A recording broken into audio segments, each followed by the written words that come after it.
Mary, mother of Jesus, is probably one of the most famous women from the ancient world.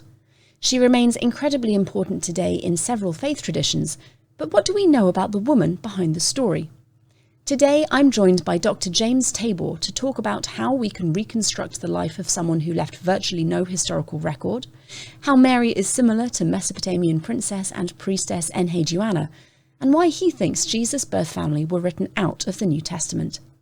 If you're interested in reading more about the historical Mary, there will be an Amazon affiliate link for Dr. Tabor's new book, The Lost Mary, in the video description.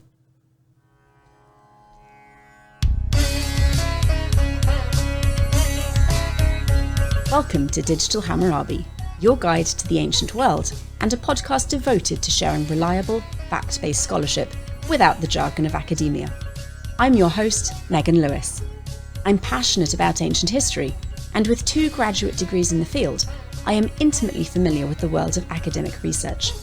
I'm here to help you avoid ancient aliens and, with nearly a decade of podcasting experience, help academic researchers explain their work in an entertaining and engaging way.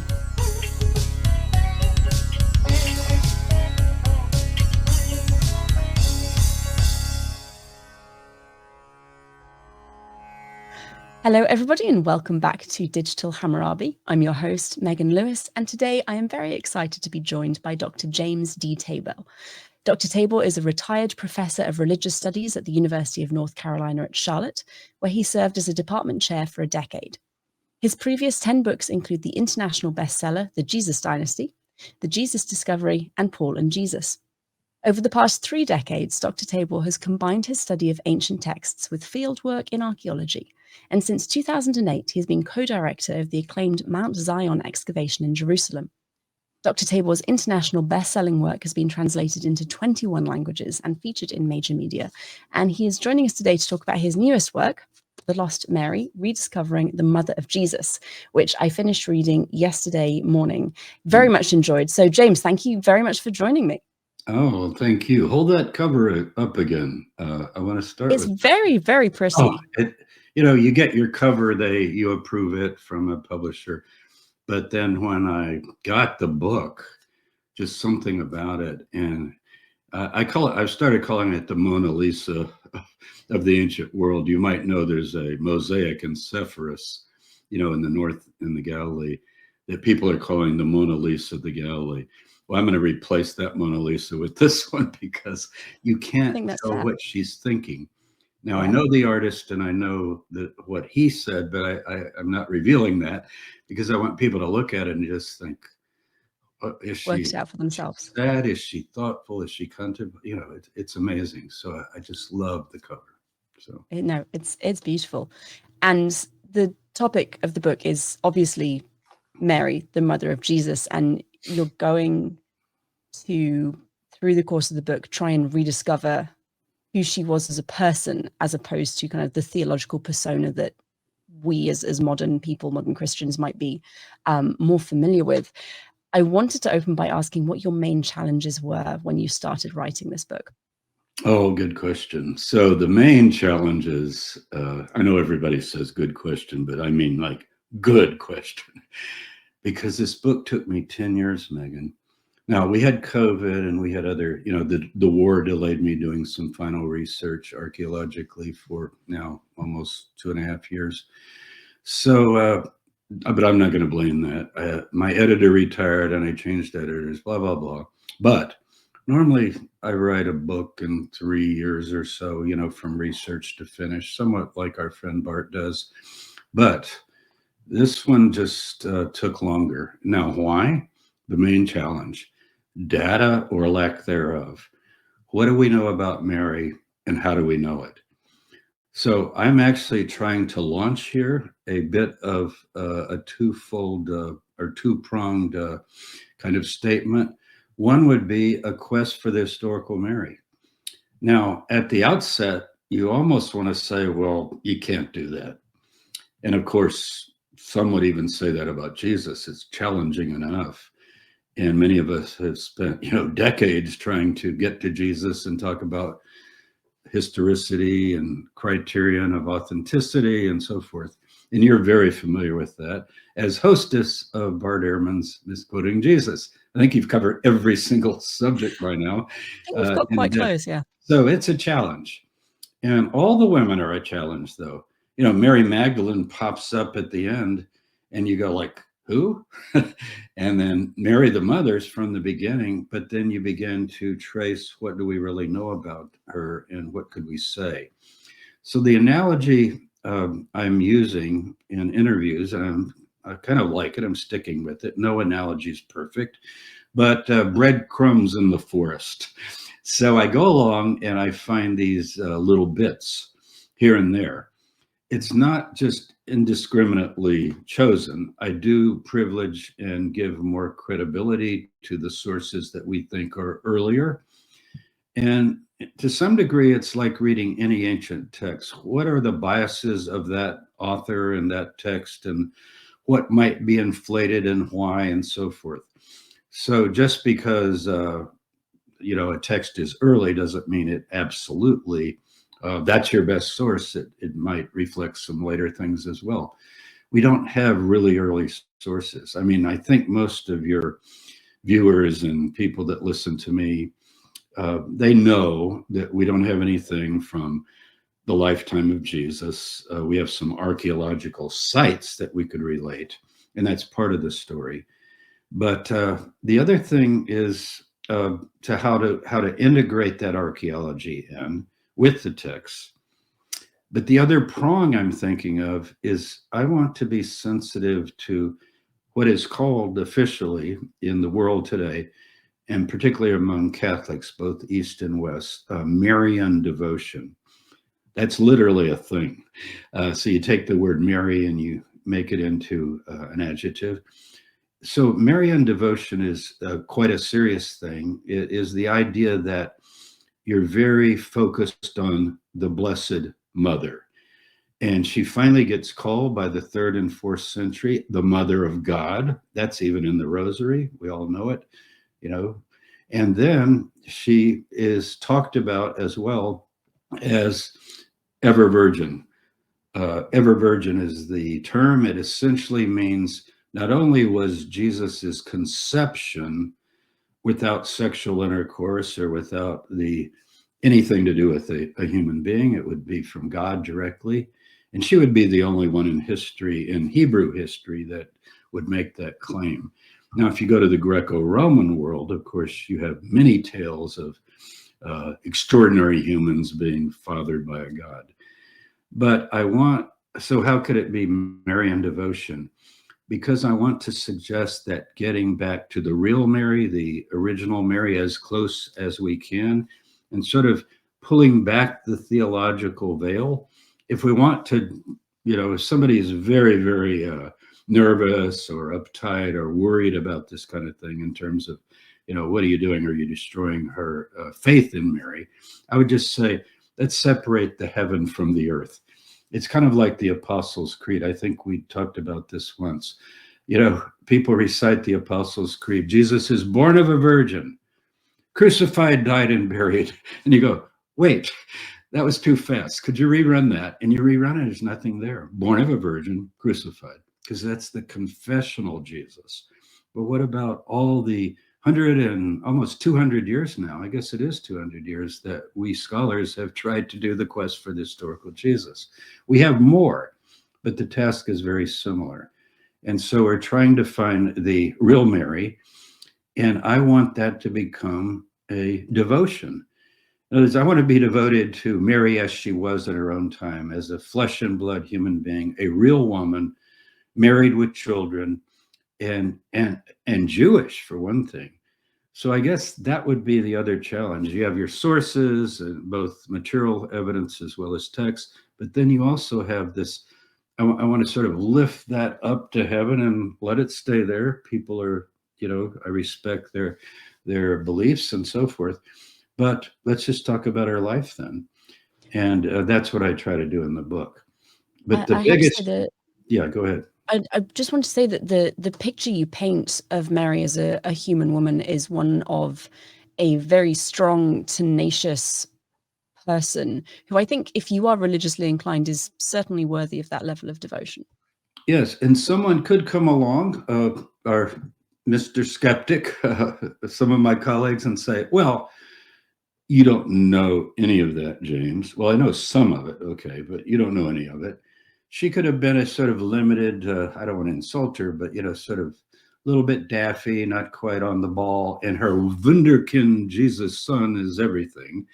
And that might be the way people would view her because you just don't know.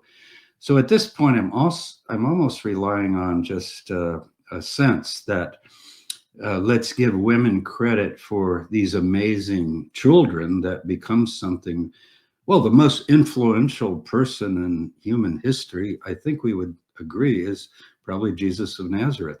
So he's worth pursuing, but to leave out his mother because we don't know much. So I'm looking for those breadcrumbs, and I think they're quite nourishing.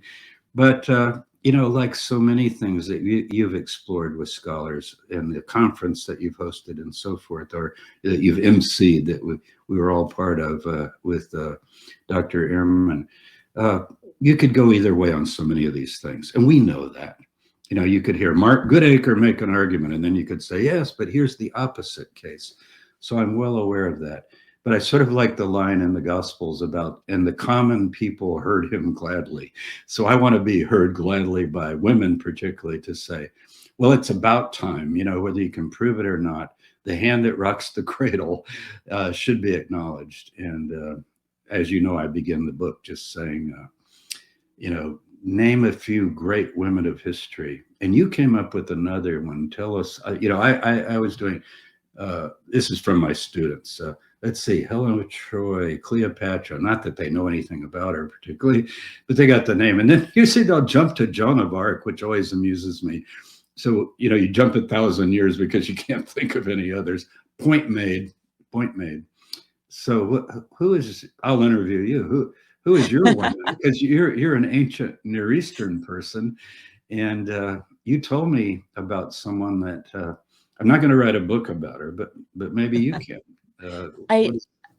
So when I sent you my questions, I mentioned that as I was reading through the book, I was feeling a lot of very strong parallels to a Mesopotamian priestess and princess called Enheduanna, who was alive during the late 3rd millennium. And a lot of the challenges I think you had researching Mary are very much mirrored in how people have to research Enheduanna. And actually, there was recently a biography of her published. Ooh. And the author opens by saying, I never thought that I'd be able to do this. I did actually think it was impossible when I started researching it, because there is so little evidence from the right time periods, nothing from Enheduanna, this priestess herself. We know she existed. We've got a lot of stuff from several centuries later that scribes claim to have been, claim were written by her, but there's very little evidence kind of in the in-between times. So what this researcher, Archaeology Godotti, did was to do something very similar to you. That is, look at a lot of the archaeology, look at the political situation when she was alive, and try and infer a lot of what she might have. And it was, I think, probably very frustrating to write, because there was a lot of, this might be true, we don't really know, but this is how I can see things having taken place.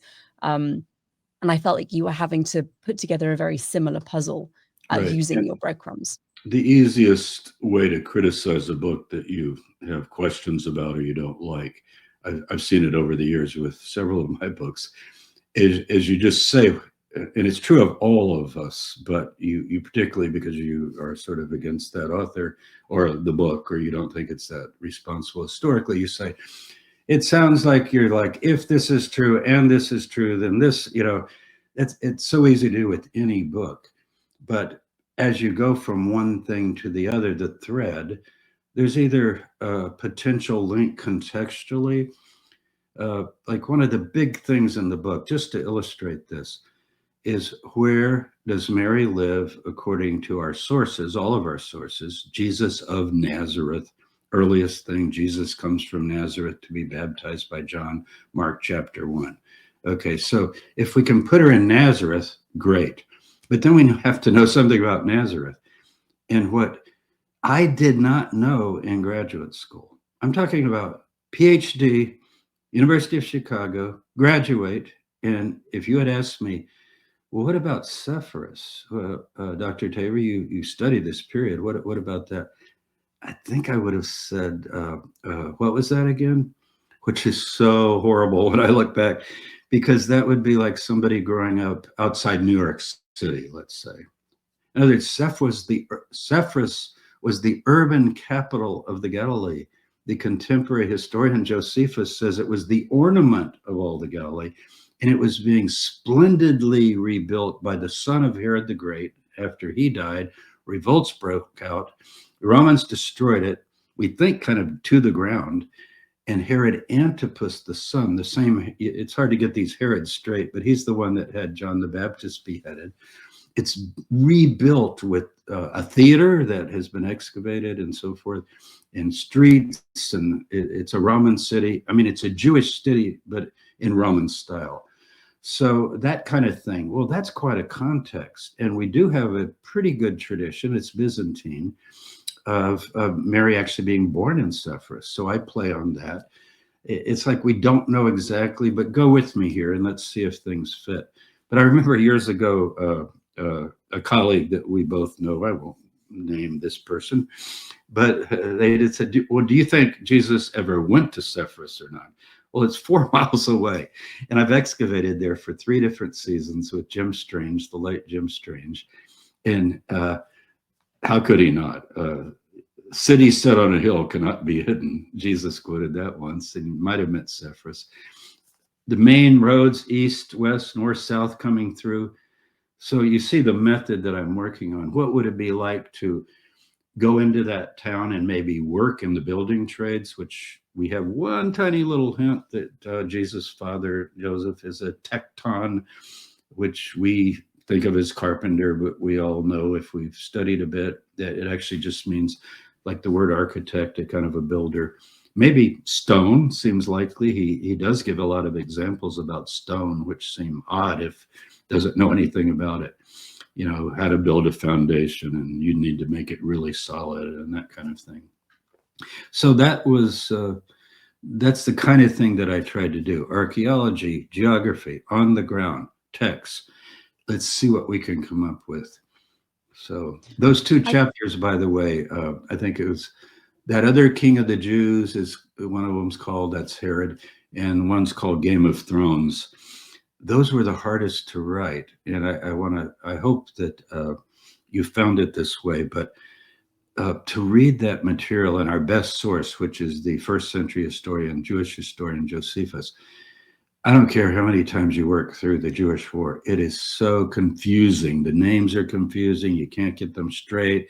They have the same names, you know, father, son, even later. And so I worked very hard on those chapters to make them readable. And they were readable and clear. And I have to say, this area of history is not one, except for my work with Bart, that I have a lot of experience with. And I feel like I learned an awful lot, even just from those 2 chapters alone, kind of getting a sense of the political history and what was going on while Mary was growing up and as a young woman. And, you know, even though I had to think this through, but let's say I'm covering something that was 50, 100 years before Mary, like when Herod the Great began to reign. Mary's not born yet. But what I told myself is, look, my father was in World War II. So this is getting pretty far back now, you know, 80 or so years ago. But I know all about it. You know, you can go decades and decades, but if you're connected to parents that talk about these things, and then it's not as though it's inactive, you're in the same place. World War II is in Europe and in Asia, but this is like, I'm here in Nazareth and Sepphoris and what went on the last 50 or 100 years. Not like they're talking about all the news events, but the feeling of it. How did Herod gain control? And particularly the Romans come in and burn down Sepphoris with an entire legion under the legate Varus, the famous general of Augustus, the emperor. Well, you're going to remember that. And I opened the book with that chilling scene. It's my Christmas story.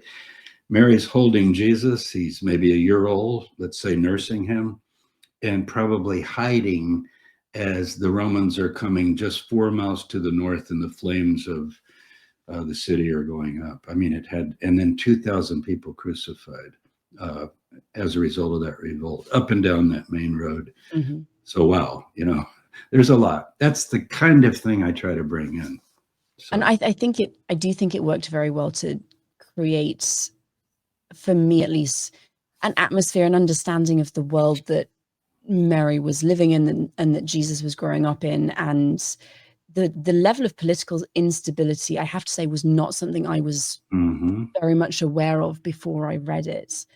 So that was very eye-opening, I think. I do, before we get further into the book, I do want to ask about how you used your own experience as an archaeologist to kind of inform your research and help kind of uncover those breadcrumbs when we have so little actually written about Mary. Okay, well, technically I'm not an archaeologist. I'll be careful there. We don't want our friend Jody Magnus at Chapel Hill to say he's not an archaeologist, and I'm not, meaning that's not my training. I always, if I'm defensive, I would say neither was Jim Strange. You know, I mean, he's one of the most respected archaeologists in our field. In fact, I think the new ����Support Center, you know, the American School of Archaeology, is named after him. So there you go. But he was a New Testament scholar. A lot of us do archaeology, whether we literally get our hands dirty and take students, as I have done for 30 years, to, let's see, 7 different sites over the years. You still want to include that material evidence from other archaeologists, and you don't have to have dug at the site to begin talking about it.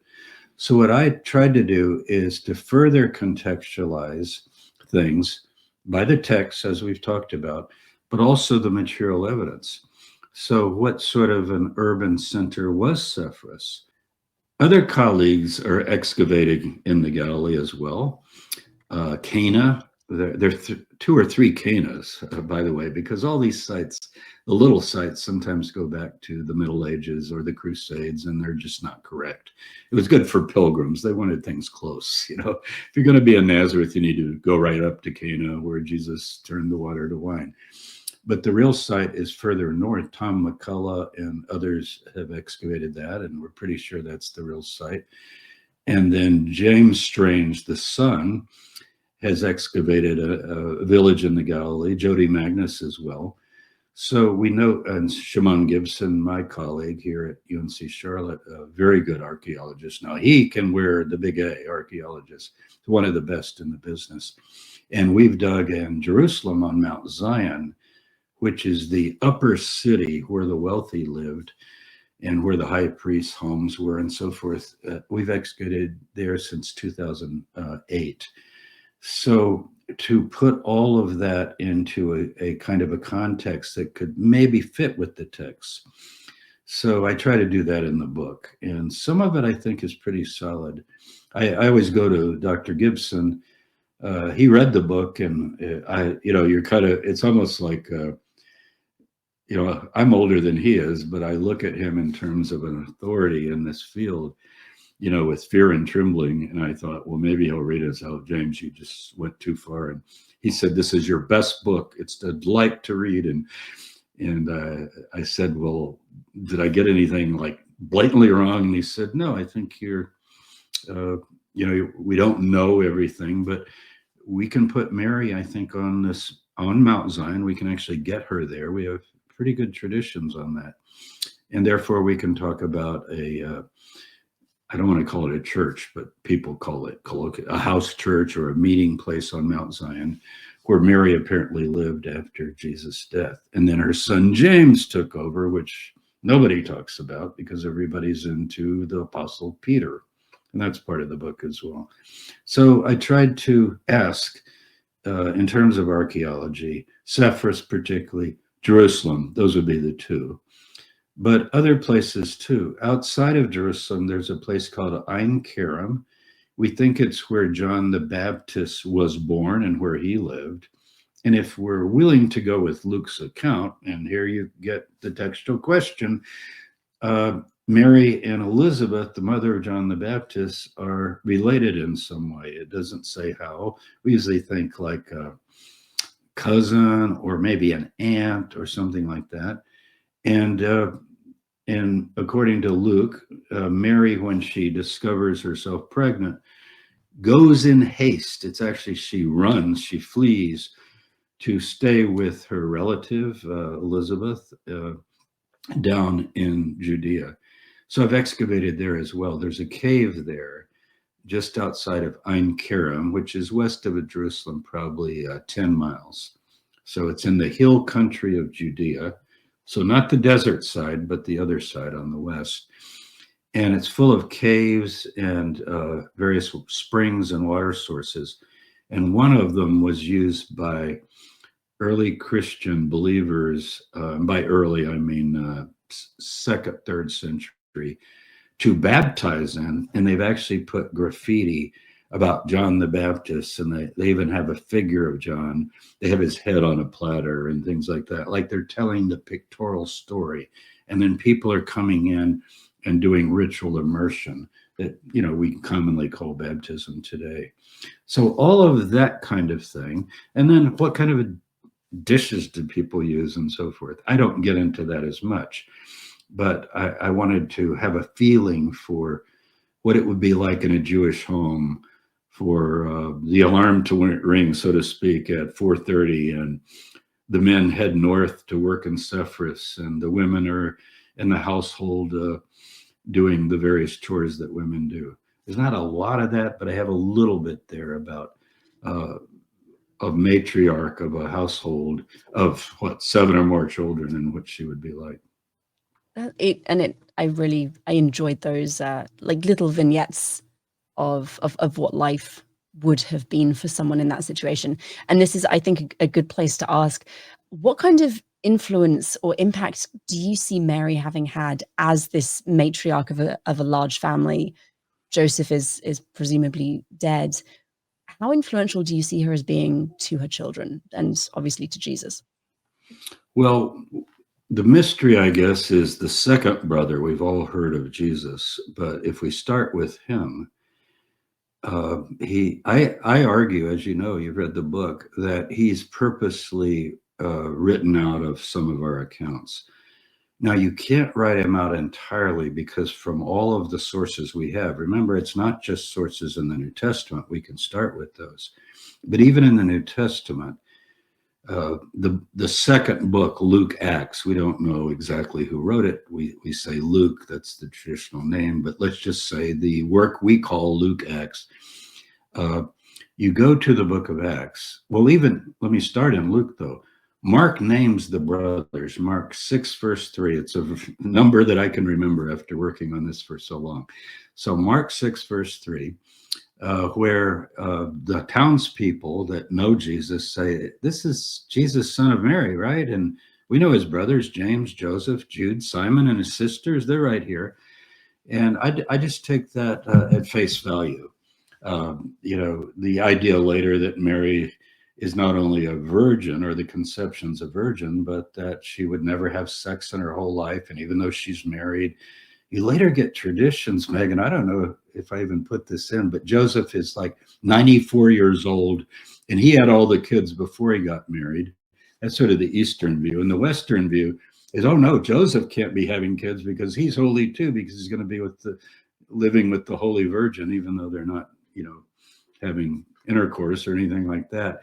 And so these have to be kids of his brother. So it's either cousins, stepchildren, and I just go right down the middle. I mean, these are kids. Well, if you grant that, then you can begin to think about a woman who's now widowed, and these kids are growing up, and it's very harrowing times. That's why I wanted to give that context. And she's navigating and negotiating her way through that for her family. Now, her eldest son, Jesus, does seem to take a leadership role. And in our earliest text, Mark, we get statements like Jesus, his mother, and his brothers move here or there. They seem to go to the Sea of Galilee, but they're together as a unit. So again, you have to make a decision. Is she just some woman that trails along, and Jesus is the guy once he's in his 20s and close to 30, he takes over? Well, I would think as the male, the oldest male, he would take over in terms of leadership. But mom is there, and where did all that come from? And then when the brother takes over, that's James.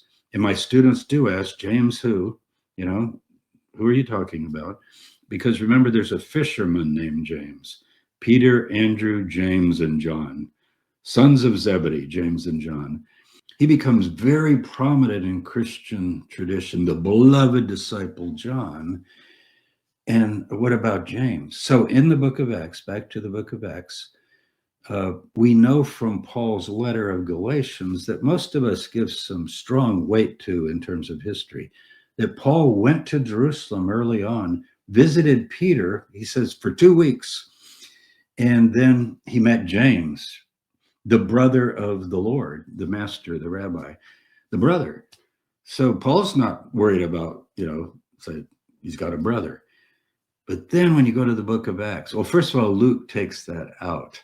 Not Paul's visit, but the idea of the names of the brothers from Mark. Luke doesn't name them. Isn't that interesting? So I call it the fading of the family. I like the alliteration. And then you go to the book of Acts, and you have the 11 apostles. Judas has killed himself, and they appoint a 12th to fill it out, Matthias. And then it says at the end, and his mother, Mary, and brothers were there. This is on the day of Pentecost when the church is founded. It's sort of like, oh yeah, the mother and brothers were there, but why should we emphasize that? And you saw in the book perhaps that beautiful Greek icon painting, on, I guess it's called an icon, on a flat piece of wood. And if you Google Mary the mother, Pentecost, and images or paintings, you will get hundreds, because in Catholic tradition, she's always at the center on the day of Pentecost. So Luke apparently didn't know that, or the author of Acts. He just said, oh yeah, she was there too. But they always put her right in the center, and then everybody's got the flames around their head. But you count them, and there's either 11 or 12, whether they're adding the new one or not. And you go like, what about James? I mean, he becomes the leader of the group. Well, Paul knows that, because Paul calls him one of the so-called pillars of the church, James, Peter, and John. So John, and the other James, the fisherman, is dead by that time. He was beheaded by Herod Agrippa II, and it's all in the book too. So it has to be that James. Then you go to Acts 15, and that is the most critical moment in the movement's history. I don't like to call it the church, because it's not the church yet, but the Jesus movement. It's the most critical juncture. Should we allow non-Jews freely into the movement without doing some sort of more formal conversion to Judaism? They're going to quit worshiping idols and presumably clean up their sex life, and they're going to follow the basic ethics of Judaism of the time. But shouldn't they go ahead and convert and say we're Jews now? And they have to make a decision. And in the book of Acts, Peter speaks. I don't know if this is exactly what happened, but I love the drama. So Peter speaks first. That's Peter. He's the main head of the 12. And then Paul speaks, and I've been out baptizing and teaching people. Yes, they should be included. They're not second-class citizens. And then you have the startling verse, without identifying him. I want to go like this. James stands up. You go, James who? It can't be the fisherman, brother of John, because he's gone. There is an obscure James at the end of the list of the 12. He's called James, son of Alphaeus. He's called James the Less by the church later. Okay, James the Less. But that turns out to be the brother of Jesus. Now, whether he's one of the 12 or not, leave that aside. But why doesn't the author of Acts say, and James, the brother of the Lord, stood up? because that would detract from Peter. This is a Peter Paul world now, very early on, depending on when you date Luke Acts. Now, if you go to the Vatican today, have you been to the Vatican ever? Maybe, yeah. A long time ago, but yes. I don't know if you remember, but those broad steps everybody knows. And on the right is Paul, and on the left is Peter. And then as you go in, it's Jesus being held by Mary, the Pieta. Amazing sculpture. And where's James? Like, he should be right in the middle of the steps, maybe pointing at his mother, like, hey, there's my mom and there's my brother. And so we have to go to other sources for that. Paul gives us enough, but then we go to things like the Gospel of Thomas. I think it's saying 14, where the disciples ask Jesus, what are we going to do when you leave us? We'll be like orphans. And he says, go to James the Just, which is a term for James. Now, his real name is Jacob. James is the English way we say it today. The Armenians, the oldest Christian community in Jerusalem, they revere Peter, of course, because Peter's head of the 12. But their whole, as you go into Jerusalem, into the main Jaffa Gate, if you go right down towards the south of the city, the Armenian quarter, they have an entire quarter of the city. So you have the Christian quarter, the Armenian quarter, the Jewish quarter, and the Muslim quarter. That's quite a thing to get the main, a whole quarter of the city divided 4 square within the city walls. And guess what? Their patron person is James, not the fisherman, he's gone, but this mysterious James. And they freely say that he was put in charge, and they know this. I found, Megan, that the Eastern Church knows some of the traditions that the Western Church lost, at least popularly, because I taught at Notre Dame, remember, for 9 years, no, seven or 8 years. I have to count it up semesters, but and my students, not to blame the Catholic students, but they were blown away. Oh, wait, but Peter, everything Peter, because Peter is head of the 12, but who's head of everything, including the 12? And we have lots of sources on that. You mentioned sources earlier. 🀭Support, he's a 2nd century Jewish Christian. We don't have his work. Boy, I wish we did. But he's quoted by Eusebius, the 4th century historian, father of church history. And he actually has writings from 🀭Support that he quotes. And there you get all the traditions about James, his brutal death, and how holy he was, and how all of Jerusalem respected him. And you could think, well, that's probably just legendary, but we get it in multiple sources. You know how we call it multiple attestation, and we get it in odd places, like Acts 15 doesn't want to acknowledge it. So that counts really strongly, because it's like, and James stood up, my decision is. Well, that pretty well tells you who's in charge. You just don't know who it is, some guy named James. But then you go to 🀭Support, then Josephus. Josephus has a passage in his second work called the Antiquities, the second big work. And he has the death of James and talks about it in great detail. And that parallels with what we knew from other sources. And even Clement, you've talked a lot with Bart about Clement of Rome, not Clement of Alexandria, the early one. We usually date him around 96 or so. We have that letter in the Apostolic Fathers, as they're called. And he talks about James as well. He said that Peter and John were not jealous. They handed over the rulership, or they actually call it the throne, the chair where the main guy sits, to James. But by that time, the perpetual virginity idea is coming in. So he cannot be Mary's child. Like I said, it's either stepchild, cousin. But what if you said, no, they're her children? That's the lost Mary that I'm talking about. Do you see this writing out of the family and of Mary, or at least the desexualization of Mary, as like mainly theologically driven? We can't have Jesus having like an actual family, because that would make him far too earthly, far too human. So we're just gradually going to start fading everyone out. I do. And I think it's coming from a trend that we call Neoplatonism that is pretty strong at this point. A good example would be Philo, the Jewish writer, philosopher of Alexandria. I mean, you read his works, he's telling the whole history of the Hebrew Bible, but it's as if he's Plato writing it, or talking like Socrates in Plato's tradition, at least. It's a kind of a dualism where the earth is the place that we are, but it's kind of a prison, a lower place. It has a quasi-Gnostic feeling to it.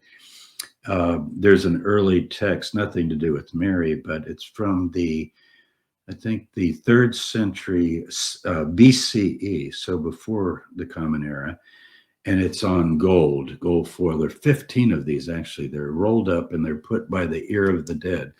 And they're confessions that the dead will use when they go into the world of the dead. You know that from the ancient Near East. The land of no return, the land of darkness and dust, where the lock's on the door, Gilgamesh, and you're not going to get out. And you, because you have knowledge, say to the guardians very boldly, I'm a child of earth and heaven, but starry heaven is my home. And they all, oh, this person knows that they don't belong down here. They belong up there.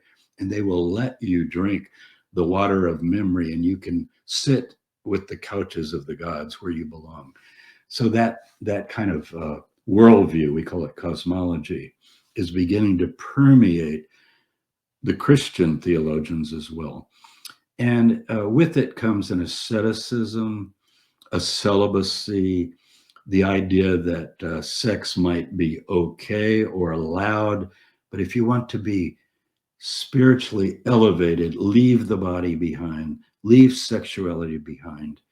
And finally, then how could you impose that on Mary and say that she was a Jewish woman? First of all, she's Jewish, not Christian, and that she's living as a wife of a man and wife together.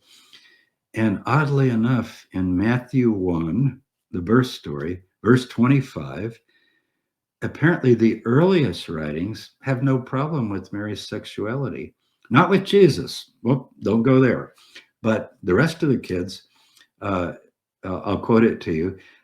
After Jesus is born, it says, Joseph knew her not. You're a Hebrew Bible scholar. You don't have any trouble telling me what that is. He knew her not until she had brought forth her firstborn son, that is Jesus. Well, he's just telling you that, okay, it's not Jesus. He can't have a human father, but the rest of these kids have a human father because they live together like any other couple.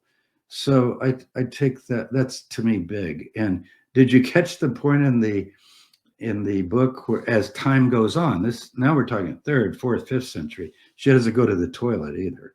She's just too holy.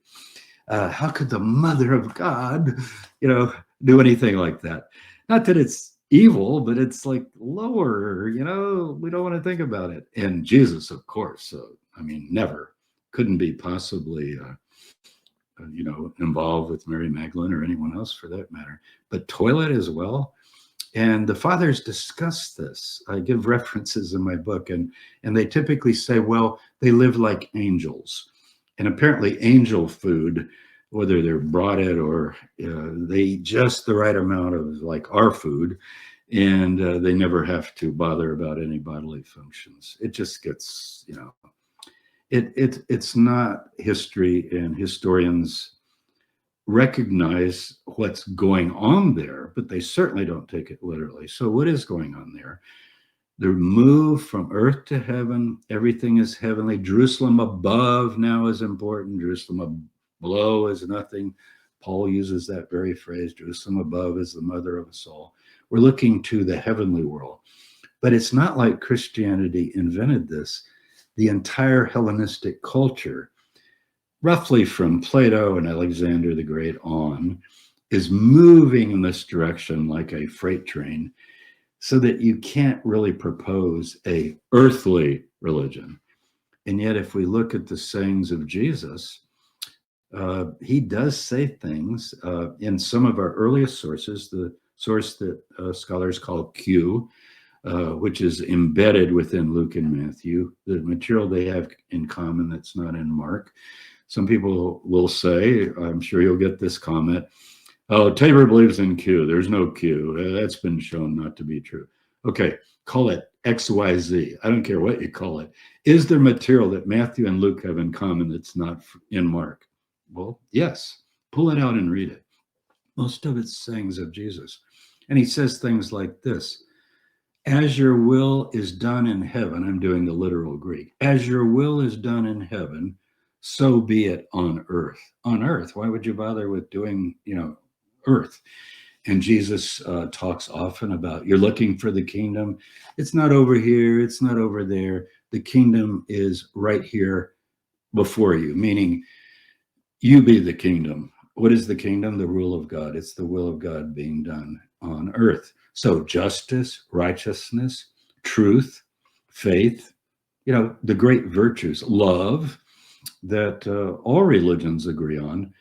So do it on earth. Don't just say, I'm preparing my soul and forget the body, and I'm hoping when I die, I go to heaven. So that death becomes life, your ticket out of the prison, and birth becomes death. Well, that is not the Hebrew view. It's not the ancient Near Eastern view. In the ancient Near East, as you well know, and I guess Gilgamesh illustrates it the best, the earth is the place to be. And don't you just love the barmaid's, what she called the barmaid in Gilgamesh, and goes, you're wandering, you're trying to find this eternal life. Forget it. Eat and drink and love your wife and children and be happy, because this is what you have. Well, that's very much the Hebrew view, right? So I think Jesus, it's not as though Jesus escapes this entirely, but he doesn't pitch a gospel of, say, Platonic dualism or Neoplatonism. But the fathers are into this like you wouldn't believe. And they're also very, very wary of women. Women seduce you, they bleed, they're a vessel for the real person inside them, but they don't actually contribute. As we go on through Aristotle and into Aquinas, there's a real question about if you get pregnant, are you just sort of a chamber for nourishment, or did you contribute something to that child? And now we know, it's actually the other way around. The man contributes just about nothing in terms of substance, and it's really the woman who produces the child. So today, let's update ourselves on those things. And the church fathers, Megan, I don't know how much you know about what they say, but it's like awful stuff about women. They're trying to live a celibate life. And as Freud taught us, the more you repress it, probably the worse it's going to come out in your dreams, at least. So they're always like, oh, I can't believe I'm thinking of these things. No. Because they've reversed, most of our human experience. I mean, we are here and we have babies and we grow up in a family, and this is real. And that other thing you're supposed to want more than anything, you can believe in it, but it's not our world. So that's a long answer to that. But, it's a good answer. Our audience tends to appreciate the detail that people give. Yes. So all the way from toilets to sex to church fathers being crusty old guys that don't really want to think about that stuff. Finishing with Freud. So I have one more question, then we will wrap up because we're about our time.